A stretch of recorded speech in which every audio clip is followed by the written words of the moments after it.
Assalamualaikum warahmatullahi wabarakatuh. Shalom, perkenalkan nama saya Tania Putri Anjani Ponto, NIM 2214-201182, kelas A6 semester 2 Fakultas Keperawatan Universitas Pembangunan Indonesia Manado. Tujuan pembuatan video ini untuk memenuhi tugas UAS dengan mata kuliah Komputer Dasar, dosen pengampu Encik Mary Mainitaju ST M.Com, dengan judul materi Sejarah Perkembangan Komputer. A. Pengertian komputer. Komputer adalah alat yang dipakai untuk mengolah data menurut prosedur yang telah dirumuskan. Kata komputer semula dipergunakan untuk menggambarkan orang yang pekerjaannya melakukan perhitungan aritmatika dengan atau tanpa alat bantu, tetapi arti kata ini kemudian dipindahkan kepada mesin itu sendiri. Asal mulanya, pengolah informasi hampir eksklusif berhubungan dengan masalah aritmatika. Tetapi, komputer modern dipakai untuk banyak tugas yang tidak berhubungan dengan matematika. Secara luas, komputer dapat didefinisikan sebagai suatu peralatan elektronik yang terdiri dari beberapa komponen yang dapat bekerja sama antara komponen satu dengan yang lain untuk menghasilkan suatu informasi berdasarkan program dan data yang ada. Adapun komponen komputer adalah meliputi layar monitor, CPU, keyboard, mouse, dan printer sebagai pelengkap. Tanpa printer, komputer tetap dapat melakukan tugasnya sebagai pengolah data, namun sebatas terlihat di layar monitor, belum dalam bentuk printout atau kertas. Dalam definisi seperti itu, terdapat alat seperti slide rule, jenis kalkulator mekanik, mulai dari abacus dan seterusnya sampai semua komputer elektronik yang kontemporer. Istilah lebih baik yang cocok untuk arti luas seperti komputer adalah yang memproses informasi atau sistem pengolah informasi. 1. Alat hitung tradisional dan kalkulator. Mekanik komputer sebagai alat hitung tradisional dan kalkulator mekanik abacus yang muncul sekitar 5.000 tahun yang lalu di Asia Kecil dan masih digunakan di beberapa tempat hingga saat ini, dapat dianggap sebagai awal mula mesin komputasi. 2. Komputer generasi pertama.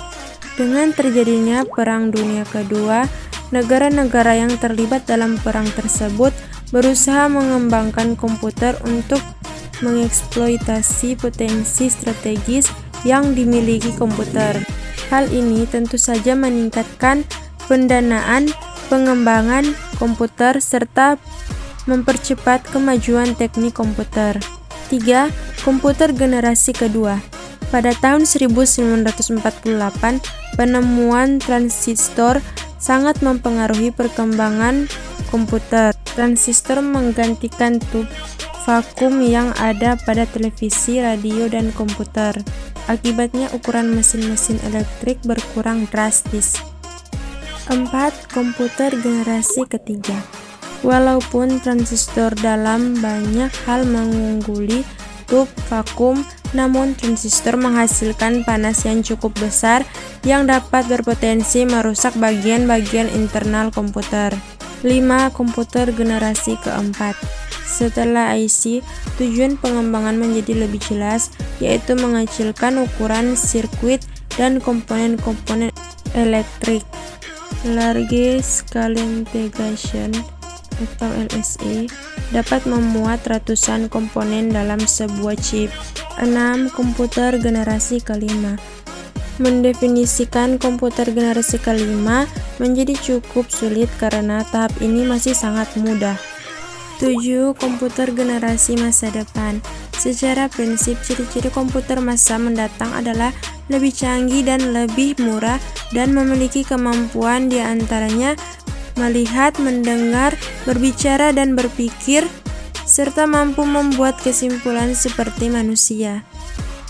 A. Kesimpulan. Dari uraian di atas dapat disimpulkan bahwa komputer berkembang sejak 40-an. Komputer sejak pertama kali dibuat sudah sampai pada tahap generasi kelima dan akan memasuki ke generasi masa depan. Dari generasi ke generasi, komputer selalu mengalami perubahan-perubahan mulai dari pemakaian vacuum tube generasi pertama, resistor generasi kedua, integrated circuit generasi ketiga, chip generasi keempat, serta pemrosesan paralel generasi kelima. Dan tidak bisa kita bayangkan betapa mutakhirnya generasi masa depan. Itulah pembahasan materi dari saya. Sekian. Wassalamualaikum warahmatullahi wabarakatuh. Shalom. Terima kasih. Bingung mau kuliah di mana? Kuliah di UNPI aja. Terletak di Jalan Walter Monginsidi 6 nomor 129 lingkungan 2 Bahu Manado. Kampus UNPI didirikan pada tanggal 2 Oktober tahun 2000. Kampus UNPI mempunyai 6 fakultas, yaitu yang pertama Fakultas Keperawatan, Fakultas Pertanian, Fakultas Ilmu Sosial dan Ilmu Politik, Fakultas Hukum, Fakultas Teknik dan Fakultas Sastra. Info selengkapnya bisa dilihat di media sosial UNPI.